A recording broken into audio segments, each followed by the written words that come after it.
세계 정신종양학회라는 데서 이제 가장 활발하게 활동을 하고 있는데요. 그 기관에서 각 세계적인 의학기구, 유엔 산하의 의학기구나 각 나라, 주요 선진국들에 대한 주요 의료기구, 그리고 주요 암과 관련된 학회들과 연계해서 암에서 생길 수밖에 없는 여러 정신적인 증상을 디스트레스라는 용어로 정의하고 암 치료에 디스트레스와 관련된 관리와 지원을 암 치료의 하나로 반드시 집어넣어야 한다는 것을 계속 강조하고 있거든요. 그래서 모든 암 경험자분들에게 이 정신종양학적인 접근이 필요하고 거기에 대한 도움을 구체적으로 알려드리고 그 영역 내로 함께 가져갈 수 있는 것들이 상당히 중요하죠. 예, 저희들이 지향하는 바와 저희들이 이상적으로 생각하는 바는 그렇습니다. 근데 이게 항상 의료의 혜택이라는 건 인력에 대한 문제나 경제적인 문제나 실제적으로 해드릴 수 있는 구체적인 장소와 관련된 실질적인 부분들에서의 한계들이 좀 있기 때문에 아직까지는 정말 어려움을 호소하셔서 의료진에게 내가 지금 정서적으로 힘드니 조금 도움을 받을 수 있는 과정을 알려주세요, 연결해 주세요 라고 하는 경우, 그리고 의료진이 봤을 때 이거는 정서적인 부분에서 암에 대한 치료에도 영향이 있는 것 같으니 정신적인 부분, 정신종양학적인 부분에서의 관리가 필요할 수 있겠습니다라고 의뢰해 주시는 분들에게 조금은 더 초점이 돼서 지금은 제공되고 있는 상황입니다. 근데 이런 것들이 사실 사회적인 인식이 중요해요. 암 경험자분들에게 정서적인 부분에서의 지원이 반드시 동반되어야지 된다라는 사회적인 인식이 좀 더 확산이 되면 또 여러 의료기구에서 그런 것들을 확충하기 위한 노력을 할 것이고, 정부나 어떻게 보면 보건복지부 같은 그런 정부적인 단체에서도 그를 도움을 드릴 수 있는 정책적인 지원들을 만들어 나가게 되겠죠.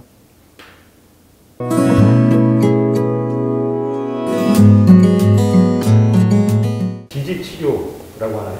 그 치료는 환자를 대상으로 했을 때 어떤 단계를 밟고 진행이 될 수 있나요? 그 치료 과정이 힘들잖아요. 통증도 있고 몸도 아프고 피로감도 더 쌓이고, 그러면은 거기에 따라서 또 정서적인 반응들이 올라오기 때문에 또 잠을 못 주무시는 분들이 있으세요.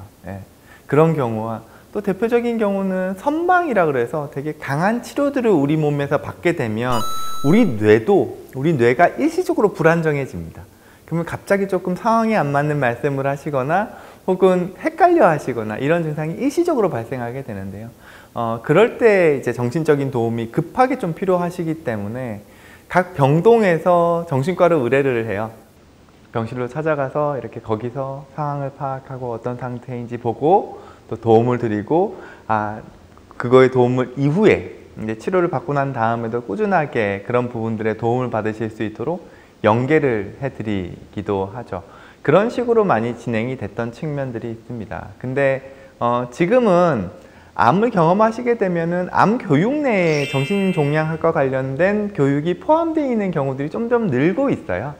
그러면은 첫 번째로 우리들이 어떤 식으로 이렇게 인식되느냐가 제일 중요하긴 하거든요. 그래야지 찾아갈 수가 있으니까요. 그래서 요즘은 암 경험자 분들께서 여러 매체를 통해서든 혹은 병원에서 주는 교육을 받으시고 내가 이런 부분에서 좀 더 도움을 받고 싶어 라고 이야기를 하시면서 관련된 주로 대학병원 내에 암병원 내에 지지치료센터, 통합치료센터 이런 이름으로 정신종양학들이 포함되어 있거든요. 그쪽에 오셔서 진료를 보시기도 하고, 외부에 연계되어 있는 암 정신건강과 관련된 부분에서 도움을 받을 수 있는 의료기구로 따로 찾아오시기도 하고 있는 그런 상황이죠.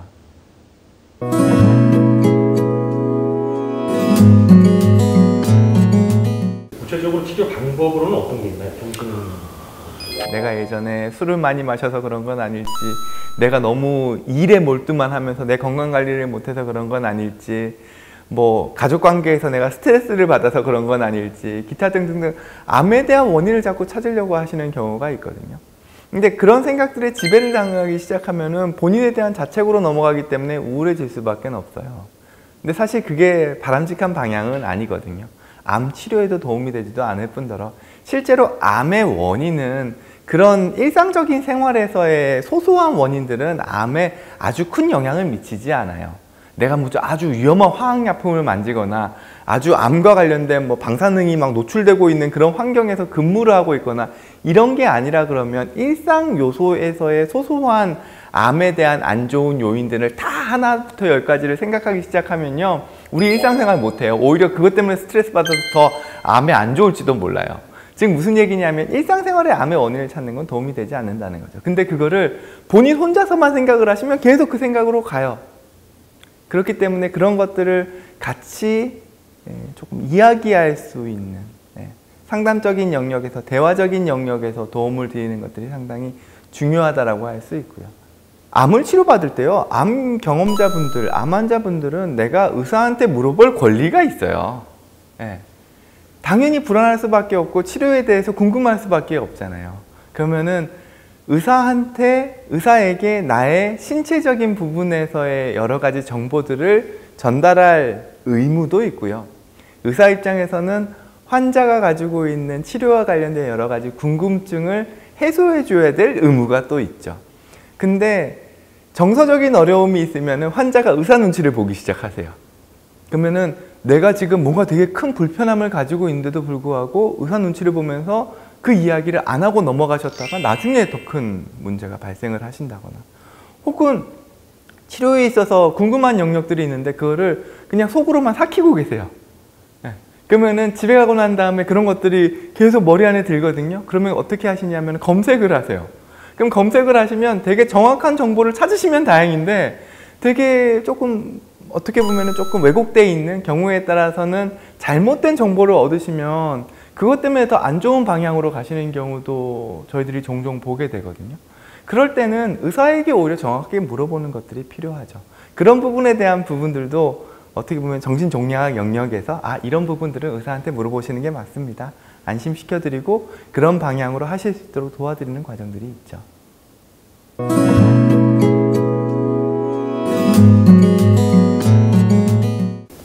그런 도움을, 디치료를 받는 기간은 어느 정도 이어지?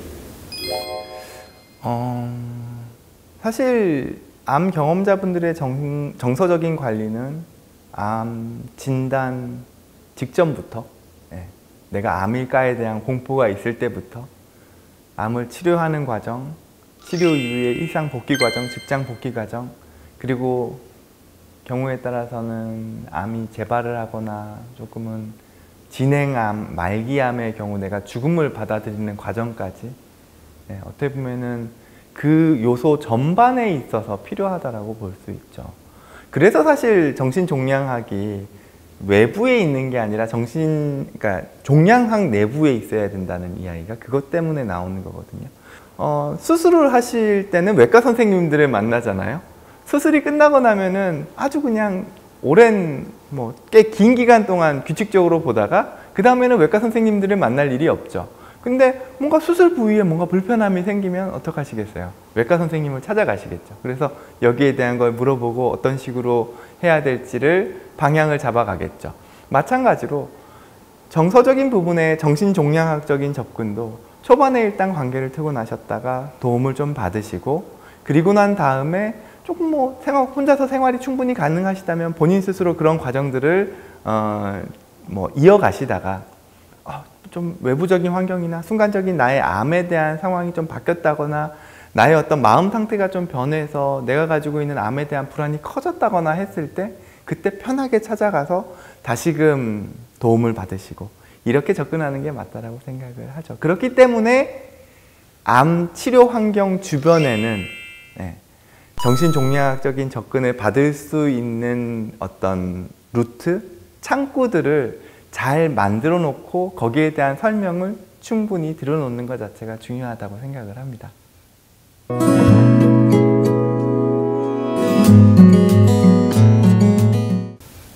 일반적으로 그런 루트를 좀 쉽게 이용할 수 있는 여지는 아직까지는 적다고 할 수 있을 것 같은데요. 예전에는 암 정복 5개년 계획이라는 표현을 썼습니다만 그게 지금 1차, 2차까지는 암 정복이었다가 이제 사실 암이라는 게 정복되는 건 아니거든요.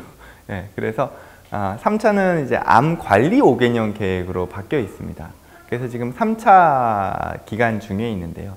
1차, 2차 때는 사실 암을 조기에 검진하고 어떻게 하면 치료를 빨리 할 것이냐, 그리고 치료 기술을 어떻게 하면 높일 것이냐, 그래서 어떻게 보면 생존율을 높이는 쪽으로 방향을 잡았었다면 3차 때는 지금 암 관리에 대한 부분들에 초점을 맞추고 있기 때문에 암을 경험해 가시면서 느낄 수 있는 어려움들, 그게 당연히 정신종양학적인 것도 포함되어 있겠죠. 그런 부분들을 관리해 주기 위한 쪽으로 방향을 조금 잡고 있어요. 그래서 암 생존자, 암 경험자 지지센터라는 것들도 만들려고 하고, 각 병원마다 이제 정신종양학뿐만 아니라 기본적인 암 치료 외적으로 재활이나 통증 관리나 이런 부분에서의 여러 가지 도움들을 드릴 수 있는 방법들을 확충해 나가고 있죠. 그래서 기본적으로는 이제 암 치료를 받으셨던 대학병원 내에 있는 기구, 뭐 통합지원센터, 통합지지센터, 통합관리센터, 뭐 다양한 이름으로 있습니다만, 그런 기구를 통해서 진료적인 도움을 받으시고 그것과 연계되어 있는 대학병원 외부에 있는 기구들을 또 연계해서 도움을 받으실 수 있는 방법들을 점점 확충해 나가고 있는 실정이고요. 그런 부분들이 필요한 것이, 암 경험자분들이 암 치료받았던 병원 가는 걸 상당히 두려워하세요. 정말 그 냄새만 맡아도 싫다 그러고, 그 들어가는 입구만 딱 들어가도 과거에 그 암 치료받았을 때 소위 트라우마죠. 그런 것들 때문에 이렇게 억눌린다라고 하시거든요.